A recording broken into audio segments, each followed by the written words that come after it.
Cash Flow Diary Podcast, episode 450. Welcome to yet another exciting episode of the Cash Flow Diary Podcast, the podcast that teaches you insider tips, tactics, and strategies for creating leverage streams of cash flow into your life. Learn from top-performing entrepreneurs, business owners, investors, and thought leaders from across the globe as they share their secrets to success. Like what you learn on this and other Cash Flow Diary podcast episodes? Go to learninvestingnow.com and sign up to receive powerful tips and information that will help you succeed as an entrepreneur and investor. Now, here's your host, investor, entrepreneur, business owner, educator, speaker, author, and master facilitator of Robert Kiyosaki's cash flow game, Jay Massey. All right, ladies and gentlemen, welcome to another episode of the Cash Flow Diary Podcast. I'm your host, Jay Massey, and I'm glad that you are here today because sometimes we can let things limit our possibilities that don't necessarily have to. Well, what do I mean by that? I mean, some of you could live in a place that is not conducive to a particular type of business and therefore think, I cannot do that business. For example, if any of you happen to live in Antarctica, you're not selling ice cream today, are you? You get my point. Here's what I mean, though. When it comes to real estate, often, your backyard is a great place, a great strategy to begin. But for some of you, your backyard is about the price of the Taj Mahal, meaning it is impossible for you to go out there and get started in a small, sizable way, tangible way that doesn't require a small fortune just to be able to eke out maybe $100, $200, or $300 a month of cash flow. And you're just like, man, how on earth am I ever going to do this thing? Especially if you're in real estate. Well, I have with me today a gentleman that you've heard from before. And more importantly, we're going to talk about something that I think is important to you. And it's the concept of long distance real estate investing. Now, let's be clear. Even though the real estate is far away, the mailbox money is still right in your front door. So you just don't have to go that far to get paid, but you do have to do things differently. And he has written a book called Long Distance Real Estate Investing: How to Buy, Rehab, and Manage Out-of-State Real Estate Properties. I'm talking about none other than David Greene. He is an author, real estate agent, and he also lives in the Bay Area, which we will collectively call the home of the most expensive rental property on the planet, or at least that's what it feels like, I'm sure, from being up there. Now, I hope you are ready to listen. I hope you're ready to take some notes. I hope you're ready to find possibility and increase your probability of actually going out there and making something happen. Help me welcome David Greene. David, you there? What is going on, Jay? How are you today? So far, so good. Pretty excited. Excited for you, excited for life, excited for cash flow and everything that everyone is doing. So do us a favor, because you sit in a very unique position. Very few people make it here twice, and you are. So give us an update of what's been going on since the last time we had a conversation. So first off, I am very excited about your intro. That was incredible. I should pay you to just follow me around everywhere and announce every time I walk into a room. I could get used to that. Yeah. So since I spoke with you last, my real estate agent business has been doing really well. I ended up as the number one agent in my office, and it was basically 1 year full time. Nice. That went really good. And it's basically because I take the principles that I've used for real estate investing and I've applied them to being a real estate agent, and it's worked really well. So that's something that I'm passionate about, is learning what you're doing well in one area of your life and how you can take those same skills and translate them into another area of your life to do well there, because very few of us are going to get to where we want to go with just one step. Usually it's several steps, right? One leads to the next and leads to the next. And we're all looking for financial freedom. So you need to understand that you're going to need several different steps to get there. It may be a whole bunch of different rental properties. It may be a couple different businesses. It may be just learning how to work at the job you have right now and develop skills before you're ready to step out. But that's something that, I've been spending a lot of time thinking about and studying and meditating on is, well, how did I do well in this versus that? And what I found is that if you take these principles that make you successful in one area, you apply them to another, you tweak it because every area is a little bit different, you're very likely to find success there. So what I've been able to do is take, the principles that made me a good real estate investor in my own market and start investing in other markets when mine just became too expensive. So like you mentioned, I live in the California Bay Area, and during 2010, I could buy deals out here. I mean, everyone could buy deals. It was like hitting water to fall out of a boat. And when that changed, it just became a barren landscape of deals. You were not going to find a property that would cash flow. And I've had to learn to go to other areas that make more sense and do it there. Well, hold on. You're saying a $500,000 one-bedroom condo doesn't cash flow? Yeah, you're not looking at the 1% rule. You're looking at like the 0.3% rule. Oh, I can't possibly imagine why that would be a problem. So totally understood. So as would happen with many entrepreneurs, when you are faced with the challenge, you have to adapt or die. Yeah, I mean, at the end of the day, and you've chosen to adapt. Now, before we get too much further, though, I got to ask, because I know you have a passion for basketball. I'm curious, how's the bracket going? This year I wisely recognized that I've been too busy to follow, and I didn't want to set myself up for heartbreak. And looking at how it's turned out, I am so glad I didn't get invested into that, because I mean, this is like the craziest bracket I've ever seen. Have you ever seen anything like this year? No, I was wondering if Xavier, who I know somewhere, I've seen so many posts. People are like, "Why did I even bother?" I'm like, "Yeah. I don't know." Yep. It's like you could not predict the upset, the crazy, but that's kind of how markets are, upset and crazy from time to time. But yeah. I know from a lot of experience, having done similar things to what you're doing, when it comes to investing in long distance or something that's further away or foreign market or what have you, there's lots of anxiety, lots of fear. I'm curious to know, why did you feel the need to write a book specifically? Because there's lots of real estate investing books, but you're specifically talking about long distance real estate investing. What is it that you see that's available to people that they might not be seeing or witnessing right now? So frankly, I wrote that book because there is no other resources out there for the person who wants to invest in real estate but can't where they live, or it just doesn't make sense to where they live. So I have this analogy that if you were a farmer and your field could grow peas, but peas were selling at such a horrible price that it didn't even make sense to grow them, would you just wait for the pea market to change, or would you go find a field somewhere else where you can grow a crop that would sell for more? So maybe you can go out there, you could grow corn, and corn selling at a premium. It wouldn't make any sense to sit on your hands and say, woe is me, I guess I can't plant anything, I'll just do nothing, when a little bit of work up front could yield you huge results. And what I found is, with real estate investing, the fundamentals are exactly the same no matter where you go, right? It's in your head that you think you can't do it. There was a time when out-of-state investing was extremely risky, and the reason was you couldn't do any due diligence.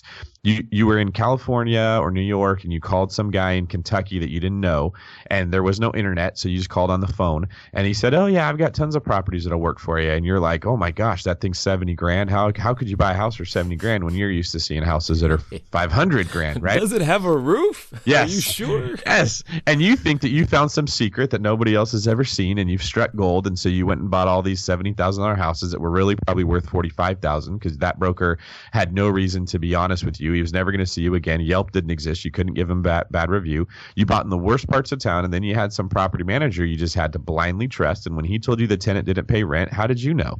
You don't know if the tenant's paying rent. Maybe they're just giving it to him, and he's telling you that they didn't pay rent.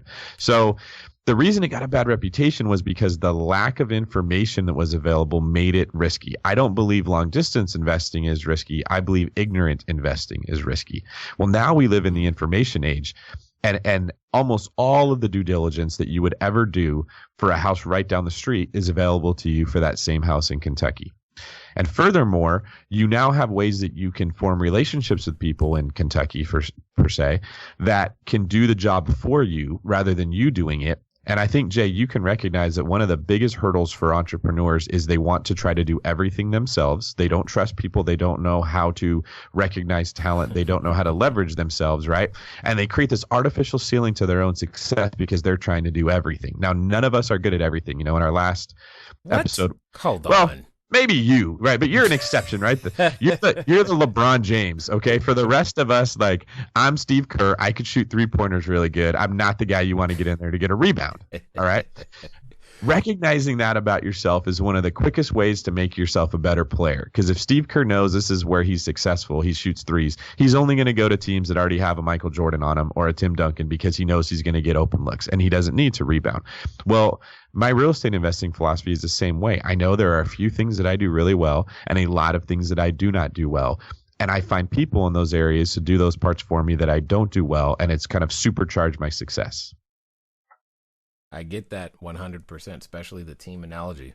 Now, when you talk about being able to do the due diligence, I'm going to make an assumption, possibly not that far-fetched, that there's a lot of what you're really saying is that technology is changing real estate to make it more accessible. So therefore, the long distances, I mean, there was a time where we actually used stamps to send communication. I'm like, Yes. when's the last time you had one of those? But what you're saying is that the advent of technology is what's making this more possible. Talk to us a little bit more about what are those tools? What is the technology that makes long distance investing? I think the word you used was, can make the long distance investor less ignorant about what it is Yes. that they're doing and how to be better at it. So that's really the first thing that I talk about in the book is the technology that I use to make real estate investing long distance just the same as if it was next door. I had an eye-opening moment when one of my properties that was an hour away, I got that email from the property manager saying, hey, there's a leak in the sink. We want to send a plumber. Do you want to send your guy or should we send our guy? And I asked him to send me a picture of the leak because I wanted to see how bad it was. And it was like a significant leak. It was pretty bad. So I said, no, just send your guy. I don't want to try to get a hold of someone to send him out there to maybe save a little money. And I had this light bulb go off like, man, it's an hour away, but I'm not going to go out there and look at it to make sure that the leak is real and to try to fix that myself. I have better things to do with my own business and go try to learn to be a plumber and fix a leak. It was the same thing I was doing for that house that was several states away. They sent me pictures or video of what the problem was. They gave me the option of how to fix it. And then I had built a system where I could either dispatch somebody that I had already found in that area that could fix it or rely on them to do it. It was the exact same process. And then I found that when my leases would come up for my California properties, I was going on to rentometer.com and I was looking up what's the market rent. I was doing the very same thing for my properties that were in Arizona. It was exactly the same. And when I really tested myself, like, what am I doing for these California properties that's different than somewhere else? It was zero. The only difference was when I wanted to buy a house near me, I would go look at it before I bought it. And when it was far away, I couldn't see it first. But I also realized I was getting in my own way because I'm not a home inspector and I'm not a contractor and I really don't know what I'm looking at when I go walk a house. I know what I think. I don't know what a tenant's going to think. I don't know what's wrong with it, right? I'm much better served to read the inspection report that the inspector gives me and read the bid that the contractor gives me and use those numbers to make a sound financial decision. That's really what we're doing, right? So I realized it might be better that I'm buying these properties that are further away because I'm not tempted to try to get involved in the process where I have no business being.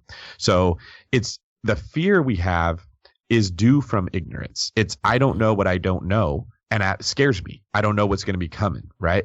Once you understand all the decisions you're going to need to make and the steps you're going to need to take to get a rental property up, running, and profitable, it doesn't matter where they are. Now, let's say you wanted to buy something in another country. There would be a new round of due diligence that you would do because they may have different lending standards. They may have different laws. They may have different practices. There's a little bit of that to learn when you go to new areas. When you go to Florida, the tenants expect you to put a fridge in the house. In California, we don't put a fridge. We would just put like a stove and a microwave, dishwasher maybe. So there's a few small things, but that's like one question to a local property manager to ask them what the standard norm is, and you're there. I challenge every listener who says that sounds too scary to write down why they think it is scary, what the real reason is that they think could go wrong, and then ask themselves if they couldn't fix that with like 1 or 2 steps. What's funny about that is that I would often tell people, even if the house was next door, I still wasn't gonna go and do anything because I don't have the skill set to fix any of it anyway. So what difference did it make? So I get exactly where you're coming from. However, you're not saying doing it blindly. You're saying, hey, there's tools, there's technology that you can now use to be able to help you feel just as comfortable as if you were standing right there and looking at it. So let me ask this question. What would you say are some of the indispensable tools that you carry around in your utility belt? The first thing you need is a good team. And it is a tool. You wouldn't think of it like a tool because it's people, but these people serve the function of a tool. I have what I call the core four that I need. I need a deal finder, which is usually a real estate agent, but it could be a wholesaler or yourself if you run a direct mail business. And then you need a lender, a property manager, and a contractor. Those four people can get anything done or know the people that I would need to get anything done to make it happen. Some of the practical tools that I use are just a typical video on a phone. So when an agent says, hey, David, I think we should buy this house, I say, great, what are the numbers? They're going to send me like the ARV, the after repair value, what we think it'll be worth when it's done, what we can buy it for, and their estimated rehab project or budget. Sorry, not project. Then I'm going to send the contractor to the house to give me a itemized list of all the stuff that needs to be done to get it rent ready. And they're going to take a video of the house while they're there, and they're just going to walk in the front door and walk throughout the house and point out to me, this is why I want to change the countertops. This is why I think we can get away with painting the cabinets. This is the shower that I think we need to rip out and redo. Now you can see why. Okay. Once I get that video back, I have a really good idea of what I'm getting into, and they're not charging me for things I don't need. Sometimes I can say, yeah, I think those counters are going to be fine. I saw the video. I think they're okay. Another one that I mentioned earlier would be rentometer.com. That's a website where you can very easily check for market rents in the area and compare it to what your property manager is telling you they think it would rent for to make sure that they're kind of on the same page as you. And then this is going to sound simple, but we live in an era of text messages, and I love it. Every phone call that I get, you've got this obligatory, hey, how are you? Because you don't want to jump right into business and look rude, right?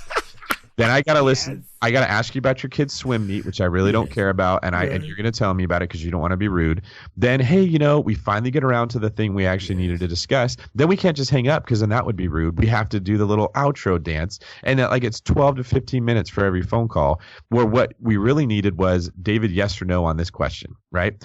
So what I've done is I've trained everyone I work with to send me text messages. This is how I'm able to do deals while I'm working in all these other capacities, as I've kind of cut out all the fat and streamlined the decision-making process. What I've found is that every deal we make, people think I need 6 hours a day to analyze deals. You don't.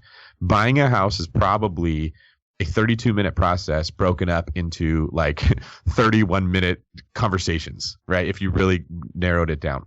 So I use text messages to trim down the amount of time that I spend talking to everyone so that I can be more productive. You've also got Zillow, Trulia, Realtor, Redfin, all those little portal sites, which are not a great way to know what a property is worth, but they are an amazing way to know what it looks like. There's tons of pictures. You can look and see what the chain of title was on those things sometimes. You can see what the property taxes are. A lot of the information that you need to do your due diligence, at least at the initial stage, is right there on these free websites that didn't exist before. I mean, you didn't even know if that property was real. It could have been a vacant lot and they told you it was a house and okay, here you go, let me buy it, right? I can find out the school scores. I can find out all kinds of stuff just from those sites. And again, I don't think that those are very accurate when you're actually making a decision on an important thing like the value, but they're incredibly accurate to get a big picture general idea of what you're looking at, which you didn't have before. We've got all this at our fingertips and no one is taking advantage of it because they're still operating under this old assumption that out-of-state investing equals risky. Well, what I like about it is, obviously it's new, but it also opens up possibilities for people when you look in your backyard and you go, man, I mean, I would love to own my entire street. Like the street I live on is absolutely ridiculously priced. I mean, the lowest end houses are in the 800s, and that's the small one. Yeah. It's but that's just where it is. None of these are going to be your typical starter rental in any way, shape, or form, but so you're creating possibilities or opening up the minds to the possibility of what's out there. What are some of the things that, if someone was brave enough to begin to go, okay, all right, David, I hear what you're talking. I want to, dip my toe into this. What am I going to find when I start looking? What's the process to even begin? All right, everybody. Thanks for listening, and I'm glad that you are enjoying what you are hearing thus far. But here's one of the things that's really important. One of the most important things that you can do is get started. One of the things that I've said before, and I say again, once you get started, stay started. But more importantly, there can be lots of roadblocks to getting started. So what we're going to do is we're going to remove one of those roadblocks for you and make it a little bit easier. Because the thing that I don't want to stop you is thinking, do I need a local number? How about a long distance number? Or should it be 800? How on earth am I going to make that happen so that people can contact me as I'm out there building my business, making my cash flow grow? But most importantly, understanding that it doesn't have to be difficult. Many of you may know, but if you don't, there's a company out there by the name of Grasshopper. And what I want you to do is I want you to go over to trygrasshopper.com/cashflow diary.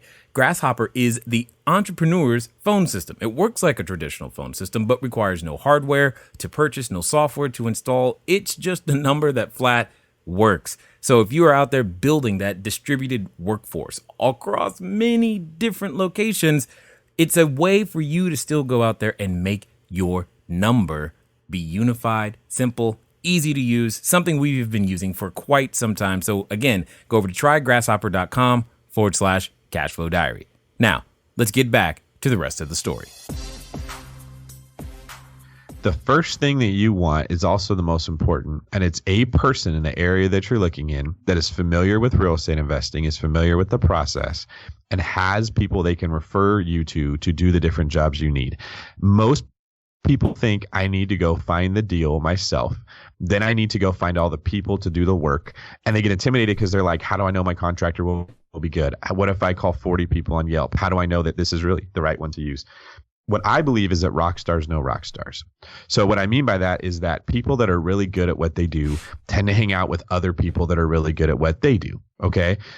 Some great guitar player like Jimi Hendrix, he's not going to go get a mediocre guy to play the drums when he's recording his music. He's going to find the best drum player available, and he's going to demand excellence out of that person because he's Jimi mother freaking Hendrix, right?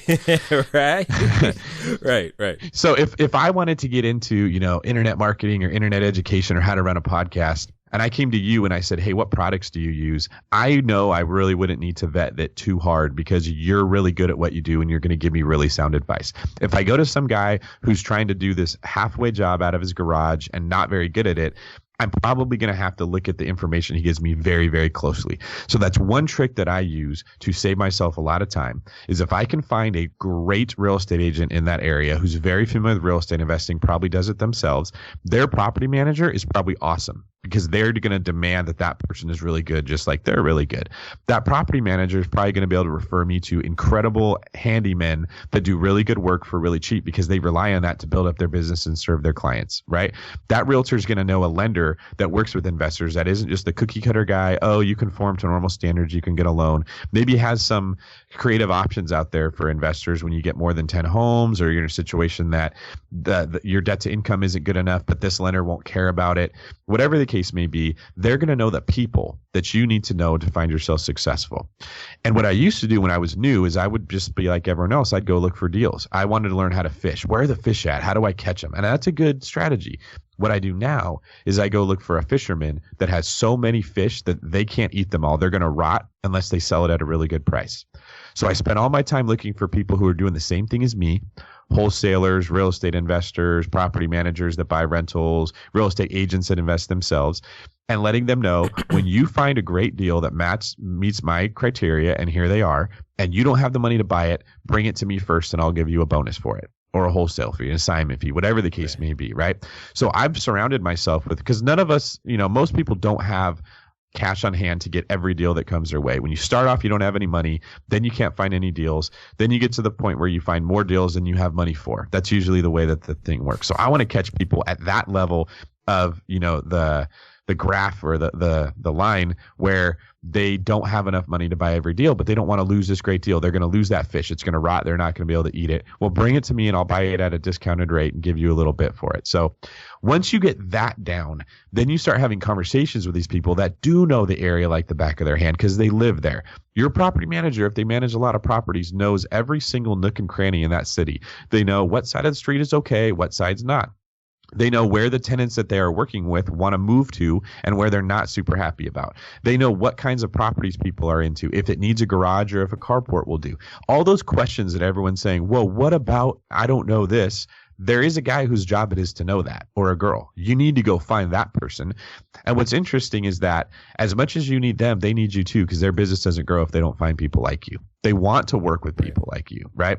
So that's what I've done. That's the first thing you need to do, is find those people that know the area. Then you start the process of buying, and you go through your typical due diligence. What's the rent going to be? What are the expenses going to be? Analyzing a property. Am I going to make money? What do I need to know about this area that's different, right? I'm in California. We don't get a whole lot of rain. You go buy a house in, like Indiana, it's going to snow and the roofs are going to need to be replaced every 10 years, right? It's a little different than California. So learning those little things, that's just a conversation with an experienced investor. Like, hey, what are your biggest expenses? And they're going to say, well, you got to pay someone to go shovel snow. I wouldn't have thought of that, right? It hasn't snowed in California since I was in kindergarten. But there is somebody out there for everything that you would need to know. And what you find is that there are places where you can find incredibly good cash flowing deals, or where you can BRRRR a property, that acronym for buy, rehab, rent, refinance, repeat, and recover 100% of your capital and go buy another one, where there's no way I could do that where I am. So I don't want to sit on the sidelines and say, well, I'll just wait for the market to crash and assume that when it does and everyone's saying don't buy, that I'm going to somehow be brave enough to go buy, or just lose out on 8 to 12 years of wealth building time when I could have been buying properties and making cash flow, and instead I wasn't. I want to go to where it makes sense to buy, put a team of people in place there, and start buying. I think, Jay, you could probably acknowledge a lot of new investors when they say why they're not getting started. It's, well, everything around me is 800,000. I don't have 160,000 to put down. Well, if you're buying houses that are 80 grand, you only need 16,000 to put down. Like, a lot of people can save up 16,000. You buy a couple of houses in that area, you get the ropes down, you kind of get the process down, and you'll have more confidence to go after the bigger fish then. Yeah, totally understood. And more importantly, what I liked about it, because that was exactly the strategy I used to get started in the real estate world, was when I realized, hey, if I'm new at something, if I'm new at anything, I'm not good at it at the beginning.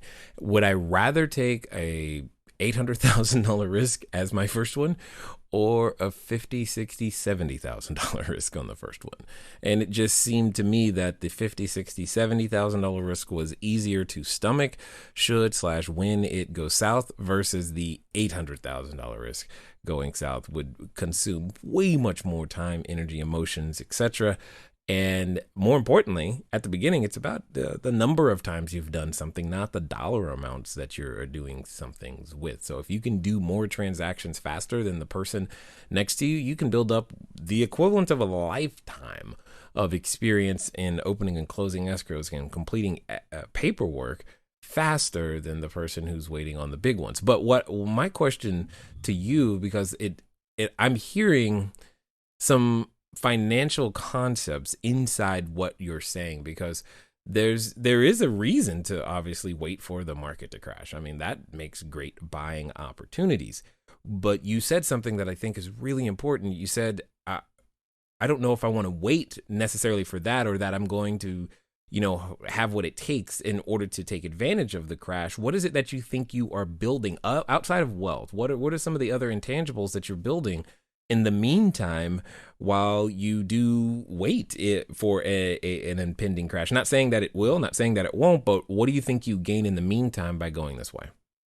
That's such a good question. And it really ties into what you just said, where repetition, in the new book that I'm writing right now, I really focus on repetition builds mastery. If you want to be a black belt martial artist, you are going to practice the very same thing over and over and over.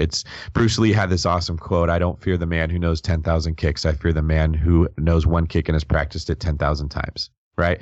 Our brains are designed to pick out patterns when we see things over and over and over. And the more you see them and the more you focus on what you're doing, the quicker you find the pattern. I've heard you mention before that you bought, it wasn't a real estate, it was some other form of investment, like a cell phone tower, something that brought in 1.5% of the purchase price. Your brain at a certain point figured out, I do really well on properties that hit the 1.5% rule. How do I go find more of those? Because you looked at enough deals and you did enough deals.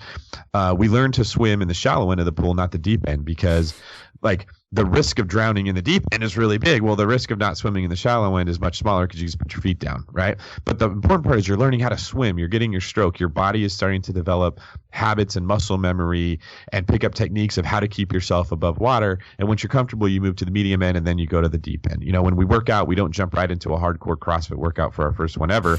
You go to the gym, you do 15 minutes of bicep curls. You're incredibly sore the next day. But if you consistently keep going, your body builds up to where it can handle that CrossFit workout. It's like you said, the repetitions are what make you successful. So what I'm doing, buying in these markets where it's kind of lower risk and lower reward because the properties are much cheaper. So the reward for me adding a ton of equity or seeing a ton of appreciation is smaller, but so is the risk is my repetition. I'm going to the gym every day and I'm kicking that bag when everybody else is sitting on the couch and saying, well, I'll wait for the market to turn around. Then I'm going to get in there and I'm going to start training. When it does happen, when we have the correction and California prices fall, which no matter where you live at a certain point, that's going to happen, right? You don't know when.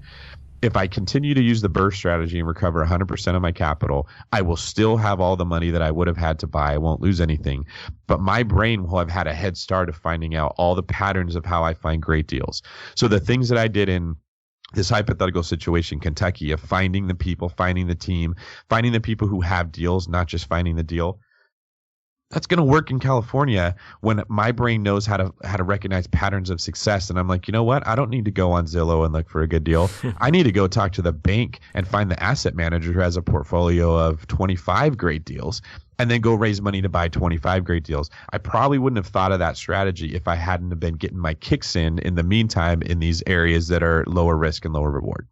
Indeed, 100%. Now, my question to you then is, I mean, if I am to try to quantify what you're saying, I hear you saying that experience is more valuable than capital. Is that accurate? 100%. I tell people all the time, like new agents get started. It's very hard to make money as a real estate agent when you're new, and they get frustrated that they're not making money in their first couple months. And I tell them what you learn is more important than what you earn. It's the information in your head that will ultimately determine how much money you make, not how quick of a start you got off. So the information that you're talking about is worth way more. I mean, that's why people pay up front to get an education, because they're kind of like shortening that learning curve of gathering the information they need to then go around and make money later. We get caught up too much in, did I buy a house yet? Or what's my cash flow right now? And what we should be thinking is, have I been attacking the areas of me that hold me back? And oftentimes that's just ignorance. I don't know this, so I'm not comfortable moving forward. Well, that's great, but don't let that be your excuse to not move forward. Now you know the enemy that you need to go engage. Indeed. I love it because I've often thought it's okay to be weak. It's just not okay to stay weak. Oh, there and you go. That's exactly what I feel you're saying. And when you start using words like in engaging the enemy and attacking the areas, I get all kinds of jazzed up, because I'm like, yes, let's do this thing. And the thing to realize is there's always areas, regardless of the amount of accomplishment that you've had or not had or you've yet to have. There's always areas, and that's part of the human journey at the end of the day. So what I really hear you saying is that you're gaining time. I mean, by starting today, and you were in a better position than not having started, because the person who's waiting and sitting on the sidelines, they can feel like they're doing the wise thing. So what would you say to that guy? I would say that I thought the same way in 2010 when I thought being conservative was the same as being smart. And I bought one house a year because I was thinking, well, what if it goes vacant for 12 months and I can't find a tenant and all 4 of my properties do it at the same time, right? And I'm like a single dude who can work 100 hours a week if he needs to and has a very steady job as a law enforcement officer. It was stupid to think that way. I thought I was being safe. What I really did was buy one house a year when I should have bought 4. And knocked out probably $2.5 to $3 million of equity that I would have built during that time if I had bought 4 houses instead. Someone asked me a question. It was really good. They said, David, how hard would you work to make $20,000? And I thought, I'd probably be willing to do this, right? And then they said, how hard would you work to stop someone else from stealing $20,000 from you? And immediately you're like, oh, I would fight to the death, right? Like no one's going to take that from me. But why do our brains think that it's better to fight to keep what we have rather than to grow to be able to get more? Theoretically, if someone stole 20,000 from me, but during that time I went and made 40,000, I'd still be ahead. Our brains are hardwired to protect us from loss, to protect us from pain, all these things that are great when we're running around in a jungle trying to hide from tigers, right? But that's not where we live, right? We get on the internet and we drink our Starbucks and we drive around in a temperature controlled car. Like, there's very few of us that are fighting with tigers. Reprogramming your brain to look for opportunity and asking yourself, what would it cost me to not do this? That's what I like to do now. If I don't buy this property 30 years from now, when it's gone up times 5 just from inflation alone, how much will that have cost me to not do it? To not take this risk, to not work on this part of myself that's holding me back, to let my ego or my pride or my defensiveness or my laziness, whatever the case may be, stop me from taking the steps that I know I should take. What is that really going to cost me in the long run? And when I reframe everything through that lens, there's this I need to engage, like what we just talked about. That's actually what I named my LLC, because I wanted to always remind myself, you're going to get afraid, you're going to get scared, you're going to lose confidence. You need to engage with the things that are tearing you down. You don't need to run from them. And if the average person had any clue how much staying in their comfort zone and not engaging the things that hold them back was costing them, I truly believe they would be sickened at what they could have done with their life had they taken those steps to grow. There was a friend of mine who said to me once, he's like, my personal definition of hell is to meet the man that I could have become. And I was like, I understand that one. There's nothing more challenging than facing the person that you could have become simply because you let a fear, stop you. I mean, we've been down that road of fear. What's down that road of fear. And to go so far as to name your company something like that, to remind yourself, says that you are committed to this transformation process. Because ultimately, David, what I hear you saying is that you must become a different person, period. The person that you were as a police officer is not the same person that you are today, because today you would buy significantly more. Knowing what you know from the beginning, you would do things differently. For someone that's in the beginning position, or someone who's in some sort of a transition, what was it that finally got you to flip the proverbial switch? I had this frustration that was building up in me, that I know there's more and I know I'm capable of more, but I don't feel like I'm capable of more. And I realized... Whoa. Hold on. Okay. There's a lot of people who have that frustration, but you actually did something about it. What was the do something about it? A lot of people probably are feeling that right now, and they've been feeling it for years, but they've grown familiar with it. What changed? I surrounded myself with people that were telling me, you could do more. You should be doing more, right? When I started talking to other people about what my thoughts were, what my dreams were, what my hopes were, and they were always like, that sounds really smart. You should do that. And I found that everyone around me was believing in me more than I was believing in myself. And I had to ask myself, why don't I see myself that way? What I realized was I was waiting to feel strong before I went and worked out. I wanted that confidence before I took the steps. And life does not work that way. If you wait to feel strong before you go work out, you'll never get there. Your first trips to the gym should be horrible because you're in terrible shape, and that's how you know you're exactly where you need to be. Every time I see a really big overweight person running, I just get filled up with this, what you just described, that let's do this feeling, because I know that is exactly where they should be, but it probably does not feel fun. Like the tiny little long distance runner that can go for 20 miles and, run triathlons. I learned to look at this hurts, this is hard, this is scary as I'm doing the right thing. That's how it should feel when I'm working out. And then with each little gain or little success I had, it gave me a little more confidence to do the next one. And I quit trying to do the whole thing in one move. And I understood it's a process of really small steps and I need to keep taking them. So things like listening to podcasts like yours, I personally think you have one of the most inspiring stories that I respect so much, that you understood I'm not happy where I am and it's my fault. I need to fix this. And you took that responsibility on yourself. And now you've built yourself up into this giant. I think that's why superheroes resonate with us. We love the stories because every story starts out the same. Some person that was kind of normal developed this power that they weren't expecting, and they weren't able to wield it yet. And they had to go through this growth process to either become more mature or stronger or more focused or whatever they had to go through. to like kind of be worthy of wielding that. If you go watch all the Marvel movies, you'll see that theme go through all of it, right? Yep. There's a superhero in every single one of us that inherently we know we could be doing so much more than we are. Engaging in that process, telling people around you, this is what I want to do. I'd like you to help me, hold me accountable. Point out when I'm not living my life according to these standards. Stuff like that, right? Makes a really big difference, because if people start saying, yeah, you were saying you wanted to do this, and all I hear is excuses coming out of your mouth, it's bringing to the front of your mind what's holding you back rather than letting it kind of hang out in the back. Yeah, I totally get it. Now, here's what I know. There's a number of people who have listened this far. They have resonated with everything. They maybe even pulled over on the side of the road and said, oh my God, I have to stop. He's just dropping gems, and they're really picking up everything that you're putting down. What's going to be the best way for those individuals who want to connect with you more, find out more about what you've got going on, so that they can deepen their journey, continue their journey, build their cash flow, understand more of these concepts of building themselves, as well as building that real estate portfolio that might extend beyond the reach of their own zip code? What's going to be the best way for them to find you? My website, greenneincome.com, is the best way to get a hold of me. It's kind of an online blog that I share a lot of financial articles and blog posts I've written and podcasts I've been on. And whenever I buy a new house, I go and I put like, hey, this is what I bought. This is the pictures. Here's what I paid. This is what it's worth. This is what went well. This is what didn't. Because I believe that like most of what holds us back is fear.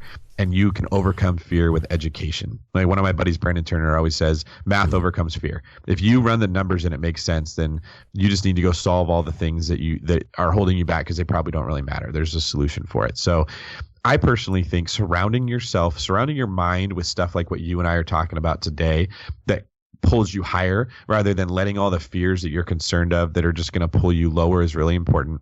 And then having those conversations with other people so that it becomes a regular part of your day, that you start to see yourself as a superhero in training, as Bruce Lee practicing his 10,000 kicks, as the person who goes to the gym and works out mentally, financially, in whatever business idea that you have, is really important. If you keep hiding from those feelings because you don't like that you feel like a loser if you think about it too much, you're kind of the fat kid at the pool that doesn't want to take off his shirt, right?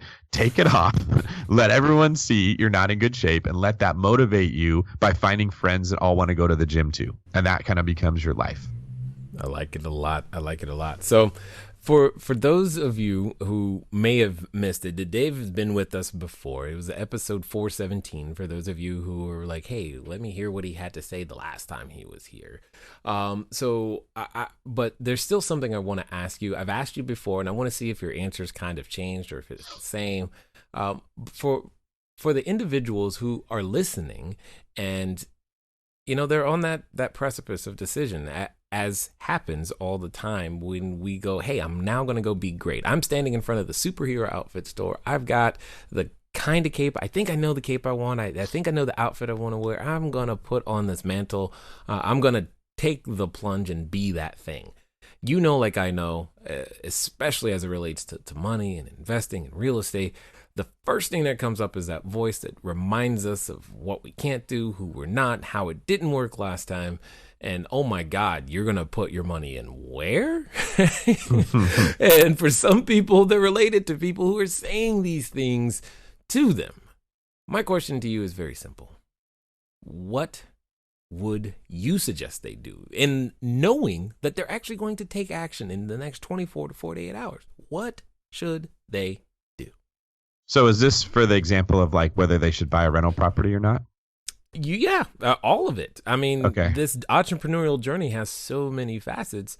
What does David Greene believe they should do? So here's what I do. I like to take a logical approach to the reservations I have myself.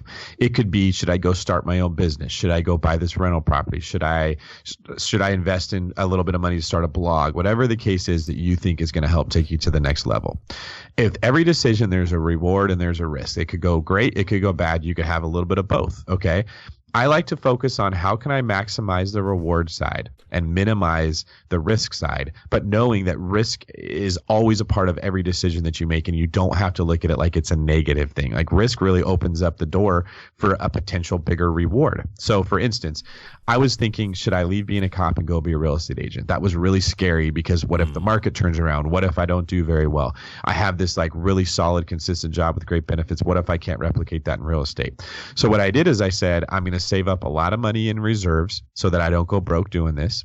And then I'm going to, and that meant I had to live a frugal lifestyle for a long time.